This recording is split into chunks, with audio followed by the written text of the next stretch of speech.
This is Motherwell Daft. I'm Crofty in Canada.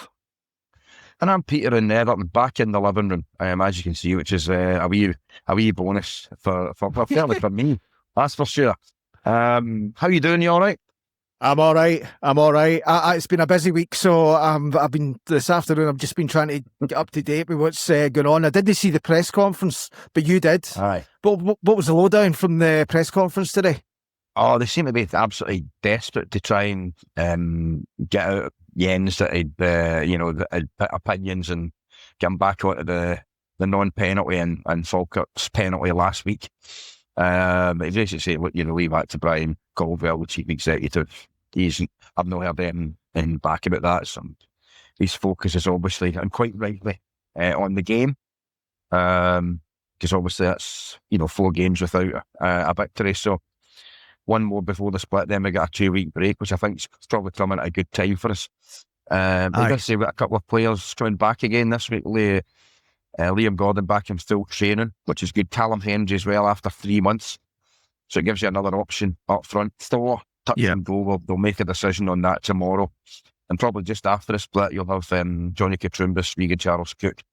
They're back in full training week, and then the last 2 or 3 games, which when it's getting down to the kind of nitty-gritty and points that we might need to get 4th place in the bag for having, hopefully, touchwood, pretty much a full squad to play with. So that's Jens' focus anyway. You know what I mean?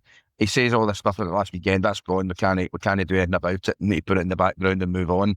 And he's right. Obviously, last Saturday we didn't really touch on it properly because neither of us had a proper chance to look back and look at different angles of particularly the Maswanisi penalty claim. But I suppose the game might have been different if we'd get the penalty and scored it, and especially if it'd been a red card. And we'll maybe talk about other dog shows from last weekend as well. Would Falkirk have pressed as much as they did with 10 men? Arguably not, but again, we need to take ownership of our mistakes last week. We gave away a poor second goal.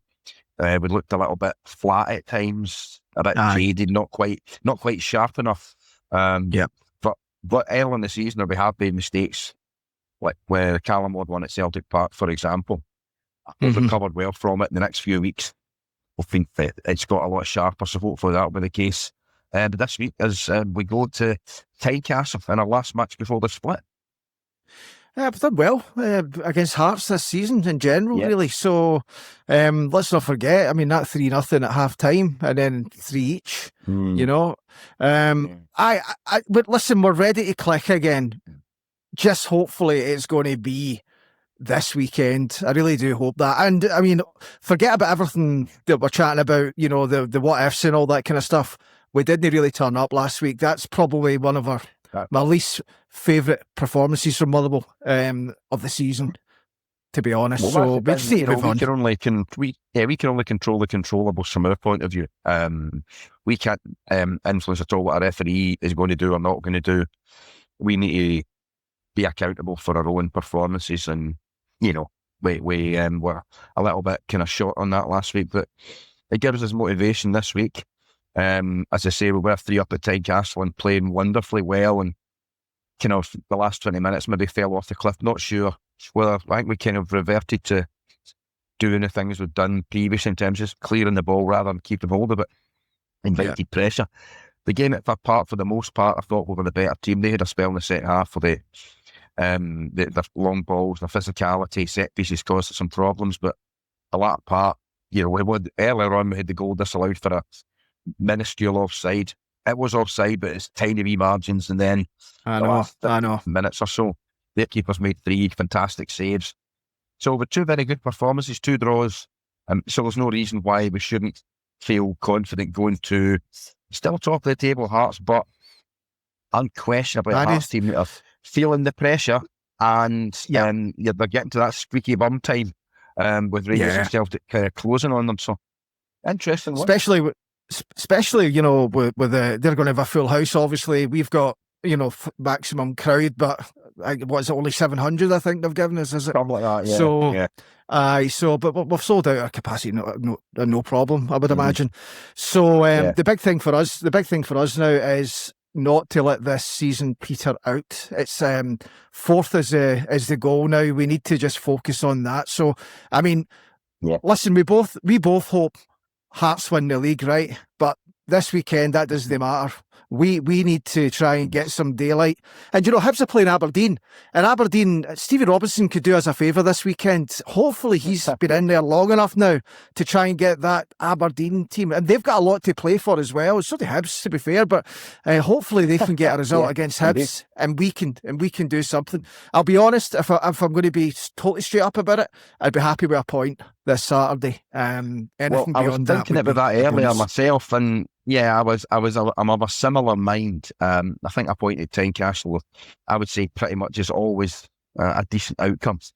Not when you're 3-0 up, obviously, after an hour's play, but I think, we shouldn't go there lacking confidence. We know what we did wrong last week. We know what we can do to correct it. There's things we can sharpen up on. Hopefully with a couple of players, 2 or 3 players coming back into the mix.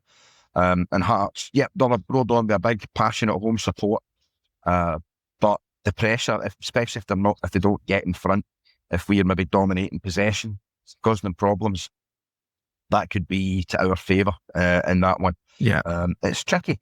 It's very, very tricky. For both teams, there's a lot on the line. Arguably more for Hearts, but we can only look at our objectives. You mentioned, obviously, Hibs, they've picked up in the last few weeks.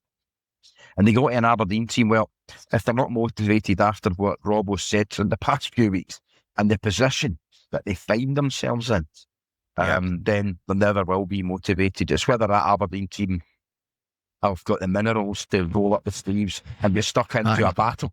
Do you know what I mean? It's whether they can pull out the bag, innit? We'll see what happens. But listen, don't get me wrong, it's all box office. We'll get on to the split in a minute, but I really don't want to go. I really don't want to be chatting to you at the weekend and we're level with Hibs. You know what I mean? I really don't want to be in that position. No, certainly not. I think we want to try and get something out the game. Hibs going to Aberdeen, that's one that could certainly go either way. You can make an argument for any result. You say Aberdeen, well, they'll maybe be, feeling it after the last few weeks and being dragged into a relegation scrap. They might need to start turning a corner. Hibs in the crest of a wave, picking up some results. You can say when both teams cancel it out and each other out as a draw. Although you could say that our game as well, very much a case of both teams have got stuff to play for, coming off not great results, not great form recently. Again, you look at across the whole SPFL fixtures in the Premiership, there's a few like that. Falkirk, obviously our conquerors last week, have Rangers at their place on Sunday. That's another very interesting one as well, but lots of twists and turns. And obviously this week we had the post-split fixtures come out, which obviously everyone was absolutely delighted about, and not a single complaint was raised. No conspiracy theories. Derek McInnes, what was it? He was quite diplomatic about it. He said, look, although he was talking about conspiracy theories, and he was mentioning the fact that he kind of got the heads up that that's what it was going to be like a couple of weeks ago, which adds fuel to that conspiracy theory. But the other one is normally the team that goes into the split, ahead gets the home game at the end of the season. So potentially Hearts. It could go down to the wire. Potentially Hearts could have to beat Celtic to win the league at Celtic Park. So box office. Definitely. And the thing about it is as well, there's a couple of things. I was thinking it was that Ewan Cameron, obviously, who's a very much a jambo and perhaps not the most unbiased when it comes to that, which is fair enough. He said 15 out of the last 16 seasons, the team that's been top at the split has had a home game the last day of the season. However, still got a week to go. If we win at Tynecastle and Rangers beat Falkirk, then Hearts won't be top anyway.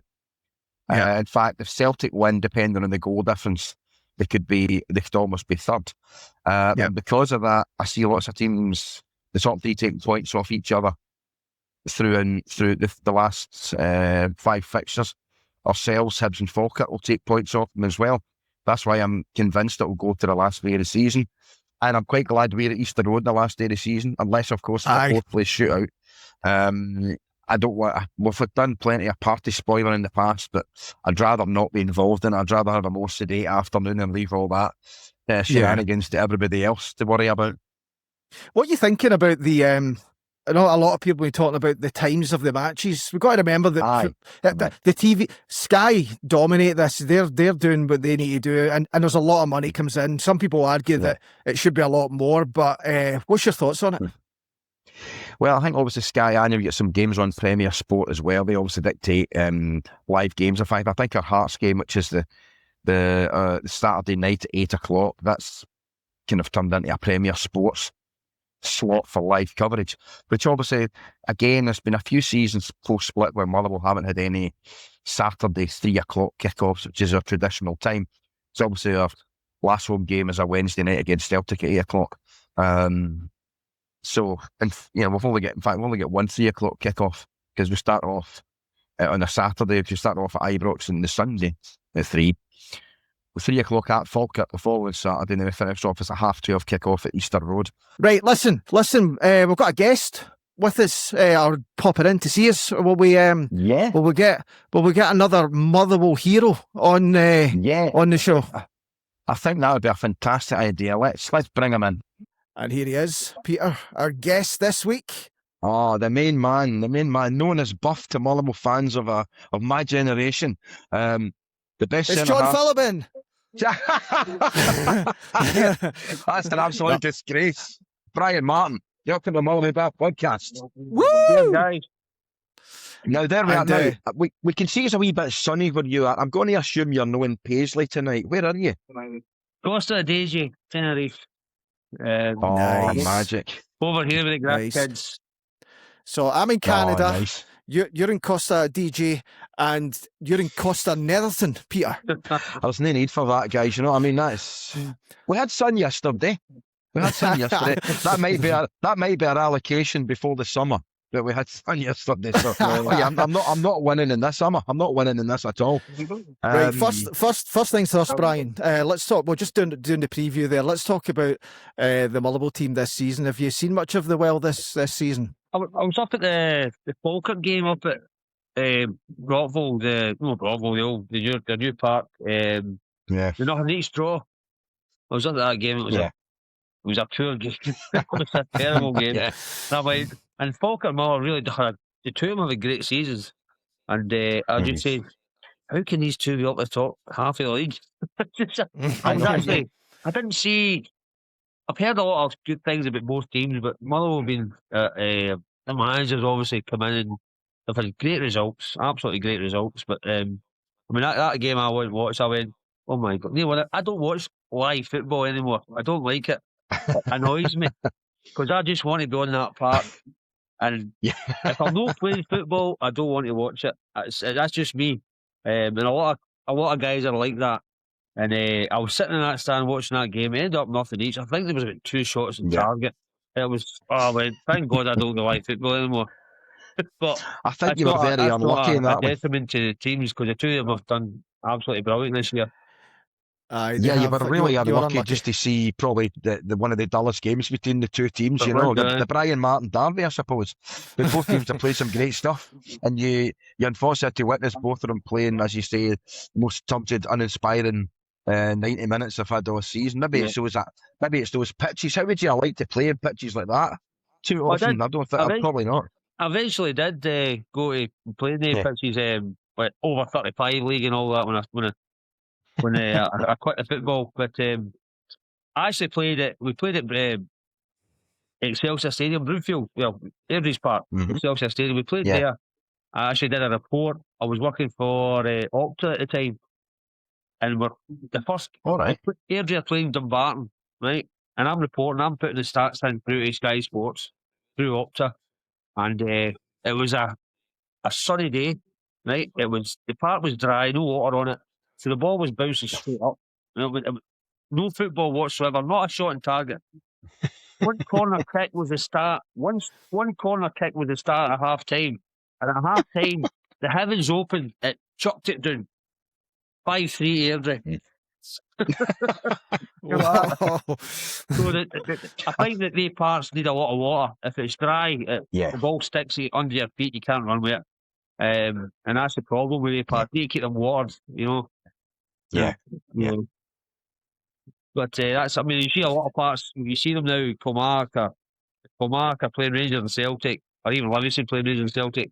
They don't water the park because they know they've got to slow these guys down, and that's what they do. Yeah. That's a wee tactic they've got. Well, that was the controversy with Dundee United a couple of weeks ago, wasn't it, Peter? When we found out exactly why they're called the Arabs. Yeah. Listen, forgive me if I'm getting this wrong, Brian. So, did you join St Mirren just after they'd won the Scottish Cup, and then join Motherwell just after? Is that right? What you did, didn't you? So you then joined two teams just after they'd won. You know, probably the highlights of the club's career. You know what I mean? Yeah. So I walked into. You walk into a team like that, and victorious. I mean, St Mirren had what was Steve Clark, the current Scotland manager, played in that game. They won the Scottish Cup. Ian Ferguson scored the winner. Went to Rangers. Steve Clark goes down to Chelsea.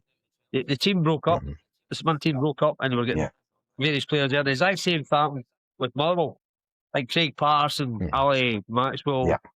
They all left, went elsewhere. Tom Boyd. They all left, went elsewhere, and the team kind of after that success, the team broke up. The guys went on to better things, and I kind of these were left with me. Well, you're a part of the rebuild. Team. The St Mirren team also had a very young Paul Lambert, who obviously you hooked up with again at Fir Park, didn't they? Well, the story about Paul arriving at Fir Park, I was there. Well, Tony McLean signed me after about 6, 7 months, 8 months. He says, "Is there any other decent players at Paisley would come up here and do the job?" And I say, "Well, there's 2 or 3 guys there." I say, "Paul Lambert, Billy Davis, and we know him a quarter. We know he got a bad injury and he kind of fell out the game. But I said to him, Paul Lambert and Billy Davis are 2 quality players. Yeah. And Paul Lambert was an attacking midfielder when he played, even with Motherwell. He performed forward all the time. And so eventually they got him signed, and I mean, we had a great 2 seasons here. I think it was 93, 94, 94, 95. I think well, under Tommy, the 93, 94, we finished 3rd. And with McLean, we finished 2nd the year after, but it was the same team. But I don't know if you know this, but that year in 93, 94, that's when they changed. After the 93, 94, they changed it from 2 points a win to 3 points a win. If it had been 3 points a win the year under Tommy, we'd have finished 2nd that year as well. So we'd have finished 2nd. Yeah. 2 years of success. I remember that was one of those seasons, I think. It was, my own take on that, I don't know how you felt, how the players felt in the dressing at the time, but I remember Tommy saying it on telly after a game. We drew 2 weeks with Kilmarnock. This game was a sports scene. In fact, I think you scored the equaliser for a corner that day. Nice powerful header. Tommy said, like, a good team, but I don't know if the players believe we can do it. And you look at the last 3 games of the season, we lost to United, lost to St Johnstone, drew at Raith. Yeah. When I think we were that close away from actually potentially being league champions. Was it maybe a lack of belief? Did we not think, should we really be here? Or what do you put it down to? It just because we had in the days you had 2 subs, right? You had a 13 team, 2 subs, and if out that 13, if one of the 2 or 3 guys get injured, it changed the team a bit. And I think we couldn't afford any injuries, and we got a couple of wee injuries towards it, and it upset the team a wee bit. But listen, the United game at home, I always remember that game. We lost 2-1. I was so disappointed because it knocked us right out the equation, sort of thing. And we were all gutted. I mean, it's just one of the things. The United made their game, we didn't, and that was it. It was funny. Steve Dykstra, we were talking to Steve Dykstra a couple of weeks ago, and he was saying about that. He thought it was maybe down to a wee bit of lack of experience as well. But it was a Dundee United game he mentioned. I would think so. Because none of all those guys came from kind of a lower teams. We all arrived together. I mean, apart from Tommy Coyne, obviously Tommy was a legend at Motherwell. Him and Dougie Arnott. I'll tell you what, the best 2 front men I've ever played behind, Tommy Coyne and Dougie Arnott. I thought the 2 were absolutely outstanding. They are little lads. They worked well together. They did. They worked really well Aye. together. They were brilliant. And no disrespect to Stevie Kirk. Stevie Kirk was coming toward the end of his career at the time as well, and Stevie was always a super sub. Even when Motherwell won the Scottish Cup, Stevie came on and scored all the Yeah. goals. And so that was always Stevie's. That was Stevie's type of game. He was good at a good reliable guy to come on and get a vital goal.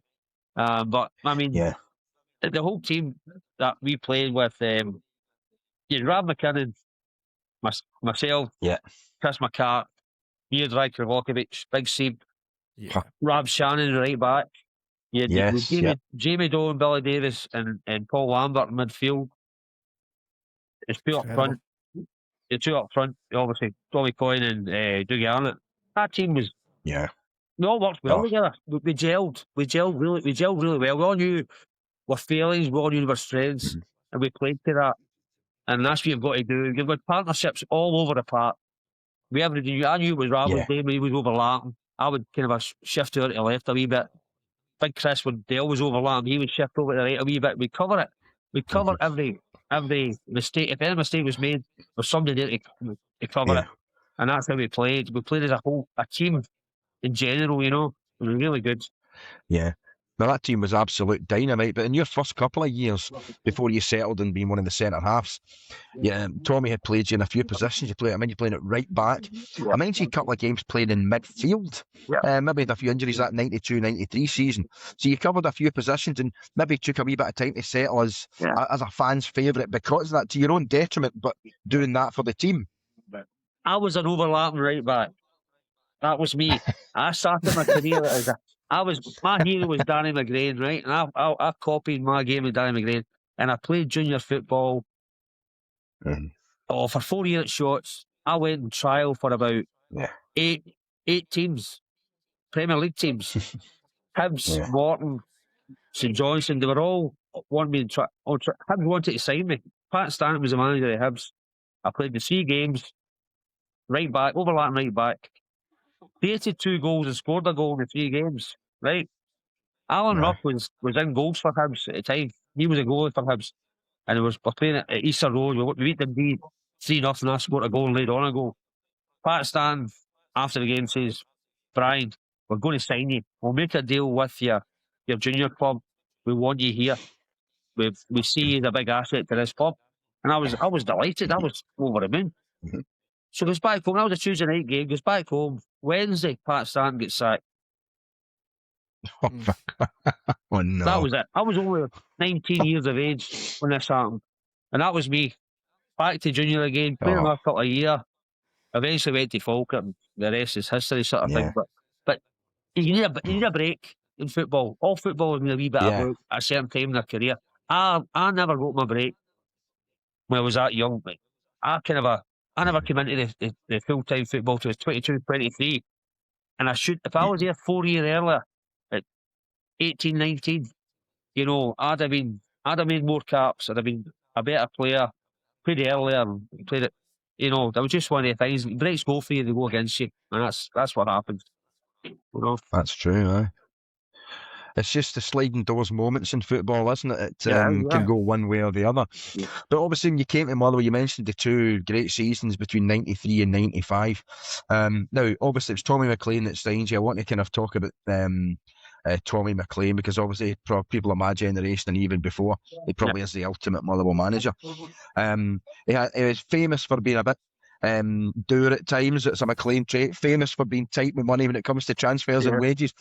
But in the dressing room, lots of stories about Tommy flying off the handle, but being such a great manager as well. What was your own experiences?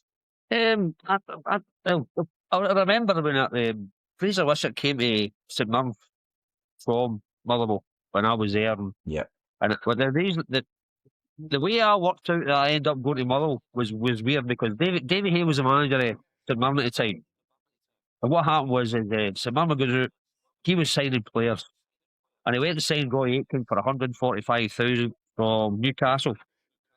And Gordon Smith was the number 2 under Davies. We know the Gordon ex-Rangers player.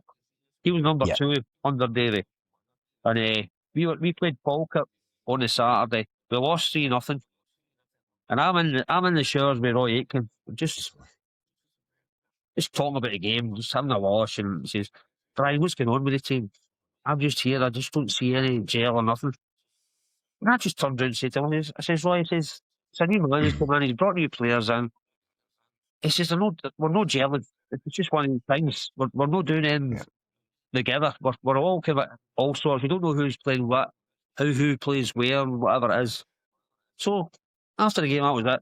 Because back home, Monday morning, there's a meeting in the boardroom at Paisley. So I goes into the boardroom. I was sitting there, and Davy Hay comes up and says, right, guys, I'm fed up with everybody back chatting and talking behind my back and stuff like that. If MD's no got a judging like what's happening to this club, they can stand up and walk out, and he pointed straight to me. I looked at him like, I've not said a bloody thing in this time. I've just realised Big Aitken sticks me up here. And I'm standing there laughing. Oh, man, alive. I'm going nowhere. I says, I was here before you and I'll be here long after you, but it never happened. I sat back down, and the Tuesday goes into training, Gordon Smith comes in. Says, Brian, says, Colin McLean wants to speak to you now. I went, what talking about? He says, listen, we've over budget buying big Roy Aitken, and we need to get our money back. So you're the guy that everybody wants to buy. Right, so I had about 2 or 3, I don't know what other clubs were. I had no agent at the time, so I was kind of saying, what's going on here? I says, that big B, he's put a knife in my back, Big Aitken, he's done me big time, big part. So I was kind of right, okay. Listen, I'll go up, and Fraser Wishart said to me, before I was leaving, but this was a Tuesday after the Monday, this all happened. I said, right, I'll go up and speak to him. And Fraser Wishart says, Biggie, don't go. He's a wee fucking bastard.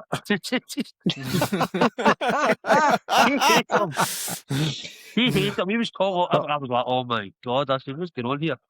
So I actually put all my boots in a black bin bag. Down my shoe. I said, I'm off, Scar. I'm not staying here. That's it. I'm off. I'm not going to talk to a manager who didn't want me. So I was away. And I went in, me Tommy sitting there, in his room at Fir Park, and Tommy says, right, sit down. He says, right, Brian, says, we want you a sign, obviously. He says, what's your thought? And I'm like, well, what are you offering? I said, well, we've agreed a fee with St Mirren. He says, and it's a good fee. It's a record fee for our club. He says, so we really value you highly. He says, I want you to play in various positions, because I know you can play midfield, right back, you can play centre half, you play wide midfield, centre midfield, man marking. He said, I've watched you for a couple of years. I know you can do it, and I need a player like you in my team, because with the 2 subs at the time, you had a player that could maybe he could move about. I have to move him there if he gets injured, and move him there. That was his thought. Tony McLean was shrewd. He was a shrewd manager. He knew what he expected for his player and his team. And so I goes in and I said, well, okay then. I said, what are you offering? I said, right, like that. I said, right, okay. And it was only like 15 minutes from my house anyway. I stayed in the Airdrie at the time. Yeah. And I'm like, well, it's a better journey for me going to Airdrie than through that Tynecastle bridge every morning. It was a nightmare. Absolute nightmare. In fact, it's a funny story about Tynecastle bridge. Remember Iron Brew Eye in the Sky? Used to be Iron Brew Eye in the Sky. I do, yes. Right, remember Captain George or whatever he's called. I can't remember what he's called. Captain George, it was Captain George. Right. Right. So I had a red Astra, right? And we Tony Fitzpatrick says we always were late at train because of the pile up at the Tynecastle Bridge. And we're in one, me and Tom Black were sharing, we're in one morning, says, oh, right, we're going to be late, we're going to get fined 2 weeks' wages for late, next time we're late. So you had the inside, you had the hard shooter. So I'm going up the hard shooter with my red Astra, right? Flying by all these cars.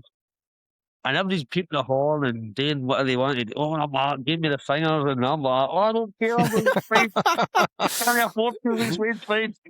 And then on the radio, Captain George come on. Well, see the Eddie and the red Astra, you know that hard shooter? Everybody was being meant to give him pelter. People were like, oh, there you go. So we had to jump in. Brilliant. So that was a big reason for me moving to Mull as well, because I couldn't have a year travelling to Paisley was a nightmare. But Ah, to be fair, By the way, Thomas, did you see that red Astra? You didn't by any chance spray paint it green? Because I had a green Astra and we had the same kind of issue going in to see Rangers at Ibrox one night. I'm telling you. So I know how you feel. I remember that trip as well, Gary. That was I one of remember that one. things. Nice. But as I say, go back to Tom McLean. He's a shrewd guy, and I got on well with him. Like the first couple of games I played, I got knocked out my first game with Motherwell. Jim Griffin knocked me, Jim. That's right. The ball, you knocked out. And I tell you, we played Celtic the Saturday after it, and I shouldn't have played because I was out. I'll tell you a funny story about that as well. When I get knocked out, now this was the I think it was a Tuesday or a Wednesday night we played them, and I'd just signed for St Mirren at the time, for Motherwell at the time, and I kind of when I got knocked out, I came round on the treatment table. Now, the physiotherapy, the physio at Motherwell used to be the physio at St Mirren as well, but he moved a year before me, right? So I'm lying on the treatment table coming round, right? And I'm like, what's going on? And Bobby, I can't remember Bobby's second name, but he's like looking at me, you all right, Brian? What's happening? All right. I looked down and I seen myself in a Motherwell strip. I looked at myself and went, what's that? I said, man, here lying in a Motherwell strip. I can remember every word. I said, and it was just weird. I mean, then it came out to me, I did sign for Motherwell. It was one of these things, It's true. Oh my God, that was a head knocker. That was a head knocker and a half, wasn't it? That one, jeez. Aye. But I just remembered actually, just to come back to we talked about St Mirren and Motherwell. No long before you left St Mirren to come to Motherwell, I'm sure you were playing this day. Motherwell won at the old Love Street, and St Mirren scored 2 own goals. One was Les Fridge punched in and one of Cooper's corner straight in the net. The first one, there was always a bit of Dubai to it, whether it was you or Dave Winnie that scored the first one. Would you care to confess if it was you or no that day? I can't remember that goal. No. That's right going. Because we ended up with 10 men that day. We had 2 players. We made subs and then Luke Nigel got half injured. You were at St Mirren that day. So maybe Tommy McLean senior goal scoring prowess and thought, I'll let you side him. I scored the winner against Motherwell at Paisley. We won 1-0. I remember scoring the Motherwell at Paisley, 1-0. I definitely don't remember that. Definitely have no recollection of that. Nah, we don't.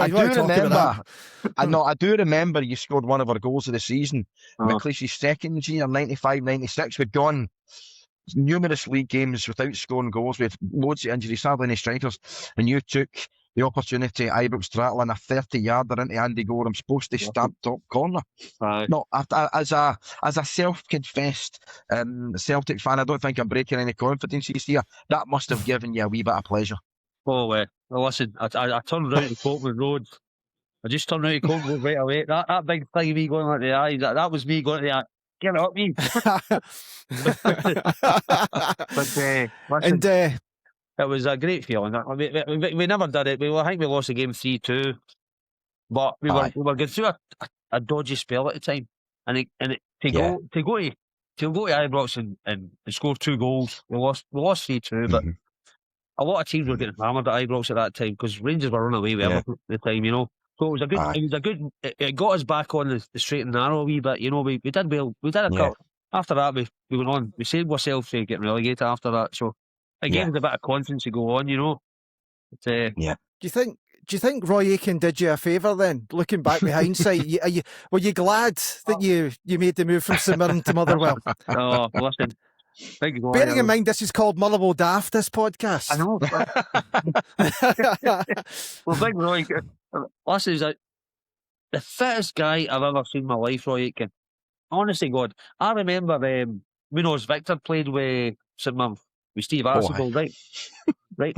When the guy with it, and then Munoz, right? He came. He came to St Mirren, and I'm like, I was all sort of sweet. That's the wee guy that's playing his captain, playing with St Mirren. What's going on here? But this guy could run, and I'll tell you, I was jogging. I was sprinting. He was jogging, and I'm like, slow down, you wee idiot! You know what's going on here? They could not keep up. And Roy Aitken's the exact same. The two, they could run and talk at the same time. You see when I ran, I couldn't breathe. I said, no way. I just won a distance runner. That was it. But one of your Motherwell highlights, probably your best performance, probably the best performance of the team in the mid-90s era, strangely, was a defeat. I'm talking, obviously, the Westfalen Dortmund, where we received huge amount of praise. A game, if you played it another 10 times, you'd probably win it 9 out of 10. And you received a lot of praise for marking Karl-Heinz Riedler out the game. What was the build-up to that like, and the experience and the feeling of that team just properly clicking 100%? Oh, it was a great to us being in the same park as Dortmund was phenomenal, and I think everybody expected us to beat about 4 or 5-0, maybe even more. But just because of the international stature of Dortmund, every player was a current international with various teams. You had Shafi Sarr, Riedler, Thomas Vogel, you had Paulo Sousa. They were just rife with international players. And we're all expecting it. We should have won that game about 3-1, 3 or 4-1. Probably points with 3 or 4 great chances. You know, we hit the bar, just scraped the post, and just then we Mowgli get God rest his wee soul. He gets sent off with 10 minutes to go. And the return match, we goes back. We do get sent off in the first half. Then Ralph Shannon gets sent off in the second half. When we played against them with the 3 men short, and we lost the game at Fir Park. It was 2-0. They just kept the ball. Once we do get sent off, we were out of the game. That was us. But the atmosphere that night, though, Brian, the atmosphere that night at Fir Park was incredible, wasn't it? It was great because I don't think the David Cooper stand wasn't built. That was shot at the time, wasn't it? I think. Correct. That was under construction. That's right. So they're all packed either side, and the big goals, the old Firmen. So really, it was a good atmosphere. It was great. They were a good team. They proved it. They went on, won that, and then they won the Champions League the year later. And Paul Lambert, who moved to Dortmund, obviously from Motherwell, that night with the Champions League final, I'm sitting watching him. And he's done great to get that move. He's done brilliant, and he's played there. And I'm watching him lifting this European. He just went like the European Cup above his head, and I'm like, lucky. So, but see 5-10 minutes later, my phone goes. I'm sitting in Airdrie, back in Airdrie with my brother and my son watching the game. My phone goes. It's Vince. That's Paul Lambert's nickname. We called him Vince, right? So, what's he phoning me for? Small bit. Oh, guy, did you see me lift the cup? I said, guy. Yeah, lucky bastard. No, his exact words to me. That's me got a Rolex. Oh man. It was a great, he did quite well for himself, I suppose.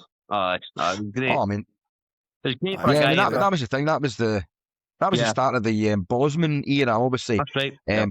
Vince went to Dortmund, and he previously had a trial at Eindhoven, and Brad McKinnon, he went over to FC20 in Holland. Was there any opportunity for yourself at that time to get a wee move? You're listening to the hard luck story, by the way, it's coming up. That was Brian Whittaker, who played with Celtic and Hearts, was an agent over in Germany. He phoned me up, said, Brian, this is after your performances against Dortmund. I was out of contract that year as well. He says, we've got Hertha Berlin and Stuttgart Kickers, 2 German teams. Want you to go over. They really want to have a look at you. So, you go over there and train with them for a week or so, and then we'll see what happens. Are you interested? And I was like, why no? I says, aye, definitely. I says, I'm out of contract. I says, the contract, Army Police put a 3-year contract on the table for me. And I was kind of I watched out with Paul Lambert and Rob McCount, what they did, and I'm saying to myself, I'm up for that. Let me see what's happening, because if it's more money for me, get better life for my family, I say, great. I says, I'll have a look at it. And I says, okay, I'll put the wheels in motion. I'll give you a phone call. See, the very next night, Brian Whittaker died in a car crash. That's true. I mean, that's Died in the car crash, and that was it gone. And I said to Alan McLean, I was thinking of going to Germany because Brian Waker setting up something for me. And Alan McLean's come back to me and he heard about the car. Brian died in the car crash. He says, "Big man, the 3-year deal's still on the table for you." I said, "Well, just give it." I said, "I'm not even interested. After what happened there, I'm not interested in going anywhere." You know, so that was I mean, really... that's. I knew he died fairly young, Brian Whittaker. I didn't realise, obviously, the kind of link with yourself. I mean, that's that was obviously that was very tragic for him. But yeah, I mean, that's absolutely, that's horrible, isn't it? But obviously it meant you stayed at Motherwell, and kind of you left towards the end of the 97-98 season. McLeish and Andy Watson had gone to Hibs, and into Fir Park had trotted Harry Cartman, who we had encountered when Mupa 47 put us out the UEFA Cup a couple of years before. Now, already people may have noticed the slight change in your kind of demeanour there when I even mentioned Harry Cartman. All I'm going to say, Brian, Harry Cartman, the floor is yours. Listen, no, honestly, I'll tell you what. When Harry Cartman was my par boss, when we played my par, right? See that our pre-season games before we played my par 47 at home, were Durham University and Hartlepool. 2 games. We never played a home game, right? And our first home game was against my par 47 in Europa League. And I'm sitting there like that, right? Okay, we're out there. We can beat, was it 3-1? Or was it? What did we beat? 2-0 or 3-1? 3-1 it was. We scored first. We beat 3-1. Sean McSkimmon put a header in, and we're thinking this is going to be easy. But because but a week later we goes over there and beats them 2-0. Right? Well, away goals killed us. But Big Lee McCulloch was right through in goals in the last minute of that game. We hit the post. He should have buried it. Yeah. Right. So I mean, to me, that was down to bad start of the season by the management. McLean. It made a night wonder that we should have played maybe 4 or 5 games, 2 or 3 at home before we played that game. We didn't, and that was bad management for the guys. And that was kind of started a kind of a downfall in McLean and his time at Motherwell, you know. Because I like this. It was great. The first season under Tom McLean, I loved it. It was great. He couldn't change the team because we're doing that well. No. Then he sells Phil O'Donnell to Celtic, and he brings in players that let Ryan McKinnon go, let Paul Lambert go. Paul Lambert and Ryan McKinnon could have been Motherwell players for the next 3 years after that season for £300,000. They wanted 50 grand. All they wanted was 50 grand a year sign-on fee. Same wages for the next 3 years, which was 300 grand. Alan McLean blew £1 million on guys that I'm not being detrimental to the guys, but they weren't good enough for Motherwell, right? He blew 300 grand on 2 or 3 players where they could kept 2 current international players for another 3 years. And I mean, you're saying to yourself, you're never going to replace Ryan McKinnon and Paul Lambert. Never in a million years going to replace them with decent players, because they 2 were top players, you know. And it was no disrespect to the guys that came in their place, but they spent more money getting these guys in to replace them than they did. They kept the 2 guys, you know. So that was a big downfall in McLean.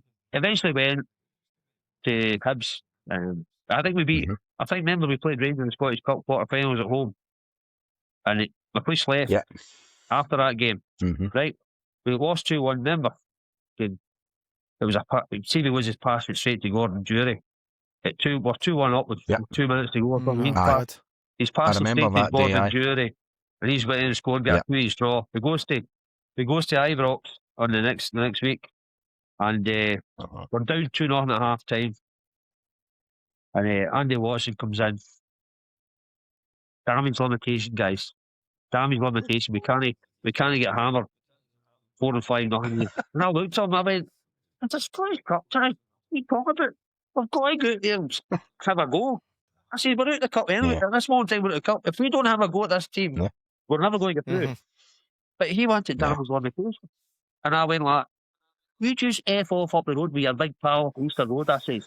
On you go. I can say that every half time. If you get up to Easter Road and out, you know what's it here, beat it. And we went out, and I said to the guys, guys, let's go and have a go. And we had a go, but we lost 3-0 eventually, but the second half we had a go at them, you know. But I mean, see me, I'm just I say what I say. I just say it, didn't it? I don't think the words come out before I think, you know. I'm one of these guys that Yeah. my mouth. And Maybe that's why this is my favourite interview we've done already. Do you know what I mean? I'm loving this. And I think saying what comes into your mouth and just kind of like, you know, telling people how you see it and how it is what perhaps maybe led to the breakdown with Harry Campman as well. Would that be fair comment? Well, Harry was, I don't know, like when he seen me come in, we're passing the ball off a wall at training. We're hitting the ball off a wall, we're left foot, or the foot we didn't kick with. Hit it up with that, hit it up past it. And I went, you have not. Says, I did this when I was 12 years old. Back to that.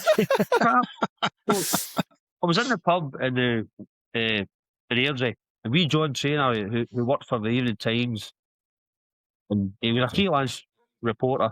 I knew John through juniors, because when I played with Scotland Junior, John used to come in at Churchways and I'd talk to him, he'd say Airdrie himself, right? It's James Trainer's brother, right? So he'd say Airdrie himself, and I was in the pub in Airdrie, and he said to me, so Brian, he says, what do you make of this new manager? And I'm like, I looked at him, I went, right, John, off the record, right? Off the record, the guy's hopeless, right? He's got his passing balls off a wall, stuff like that.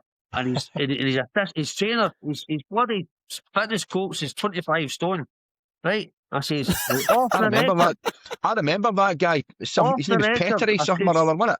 Off the record, John. Remember what I said? Off the record. Monday morning is on the record. It's on the Daily Record. Back pages. Bang. Harry Campbell says, Brian, would you like to come into my office? And I walks in. And he said, look, you get Daily Record in front of him at the back page. And I looked at him and went, I said, Harry, I've been stitched up. I've been Roy Aitken. I've been stabbed in the back again. Oh no. But that was it. I think if you once you had left, I mean, that summer there was yourself and Tommy Coyne, Willie Faulkner, a lot of kind of experienced guys left, and we brought in Harry that summer. I mean, there was one or two decent players, but there was a lot of dross. So maybe you were better getting away from the club at that time. I know it was difficult. It's difficult for a player when the 7 years I had at Motherwell, I was like a first team player. I was never a sub for Motherwell. Never. I was always a first. When I was fit, I was in the team. I was never on the bench. I never started the bench. Starting my career at Motherwell, maybe the first 2 or 3 months, I was on the bench once or twice because Tommy McLean didn't know what was happening. He was trying to fit me into the team. But after I put myself in the team, go to that run of games, I was never a sub. I was always starting every game. And I thought it was, right, okay, new manager come in, Harry Campbell. I said, right, I'm getting older, but I can still do a job the next two years from now. No bother. If it's coming off the bench, starting maybe 2 or 3 games, whatever, a month, whatever, I said, it's not a problem. But I was like, for there, being a first team player, right out of the team, you know, and I was disappointed the way it happened. And I remember wee Bill Dickin, I took out wee Bill. I feel sorry for doing that to him, but wee Bill was a great wee guy. He used to welcome you after the park. When you walked off the line, he had a great bite to give you a cuddle and that, you know. And when I'm walking out the dress, and the first face I seen walking out the door was Bill Dickie's. And I just pointed like, God rest his soul, I know Bill's dead now, but I said, listen, I says, is that you to start getting me idiot in charge of this team? I said, he's going to destroy you. I walked out the door. I was just so upset and angry the way it happened, and that was it. You know, I never got to say goodbye to the Motherwell fans. That was a big thing as well. And I wanted, you know, we went back with Stirling Albion with Big Softy. We played Motherwell Scottish Cup, and what a reception me and Softy got. It was brilliant, absolutely brilliant. It was great. No. Absolutely brilliant. Both well appreciated. Yeah. Big players in the Motherwell fans' history. Listen, just to Yeah. kind of get near and wrapping up, can I just ask a question I've asked everybody, when, especially people like yourself that are so passionate about the game? What was it like when you did eventually hang up your boots? Because you did keep playing I did. at different levels after that, didn't you? I played junior right up till I was 50 years of age. Wow. I went right. Wow. I played till I was 50 years of age in junior football. You know, I managed Stonehouse for a couple of years. Played with Carmen Slang, but back to Shorts for a wee brief spell. House, you know. I mean, because I love playing football. I hate watching it. I can't watch football.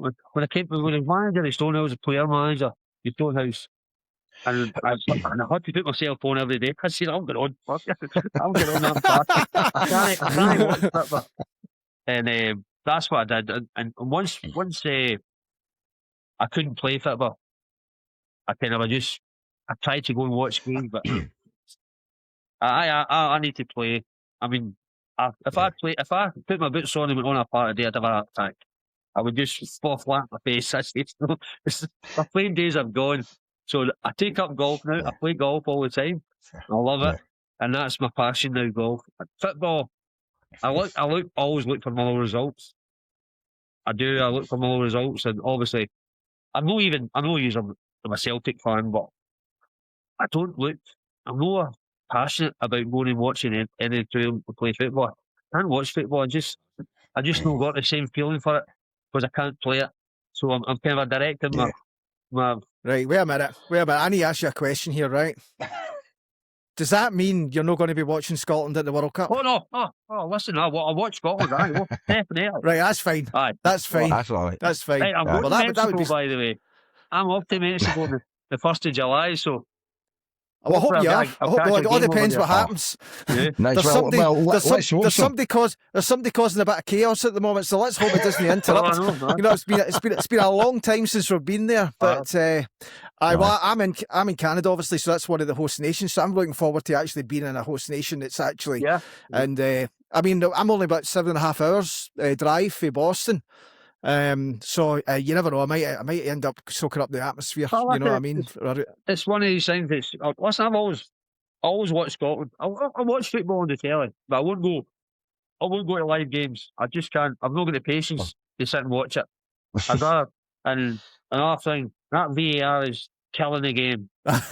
Absolutely killing the game. Honestly, you can't. Buff, you must have read my mind. That was going to be my closing question. Right. You talk about frustration. VAR.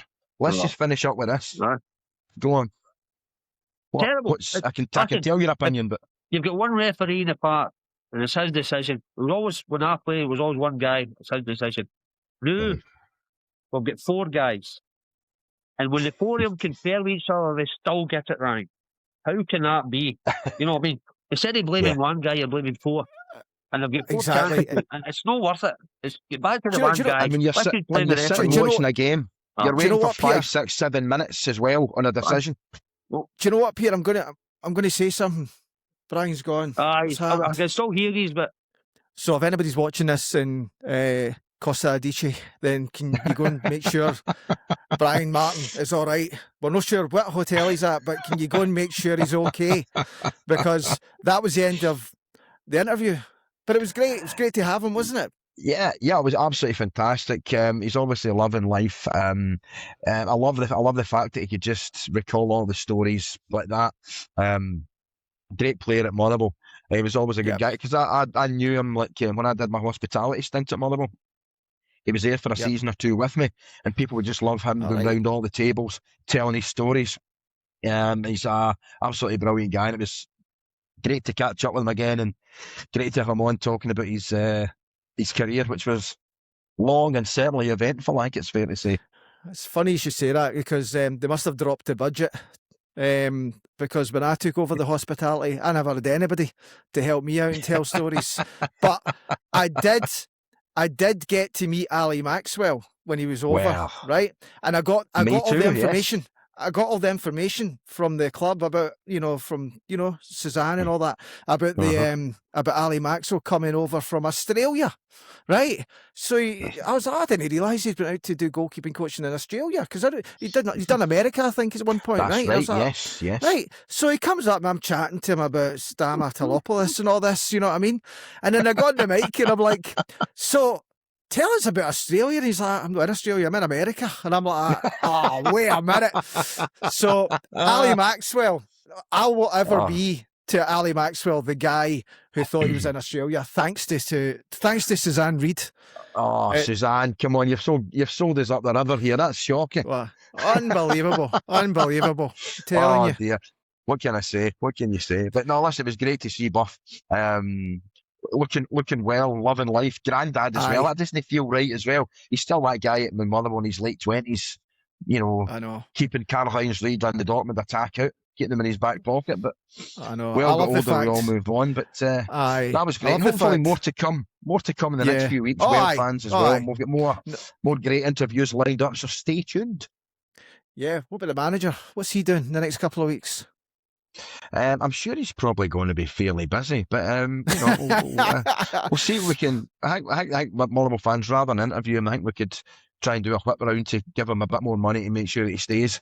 I think that would be the crucial thing. See if we could a keep him for crowdfunder, another year or two. Go fund me, right? Well, exactly. Listen, thanks for checking us out. We're obviously going to be back for post Hearts. Getting quite a lot of stuff out here this week. It's pretty good. Thanks for watching. Stevie Kirk, he did really well. And obviously the reaction to Falkirk last week, over 5k the last time I looked. Keep liking, keep subscribing, and keep letting people know that we're here.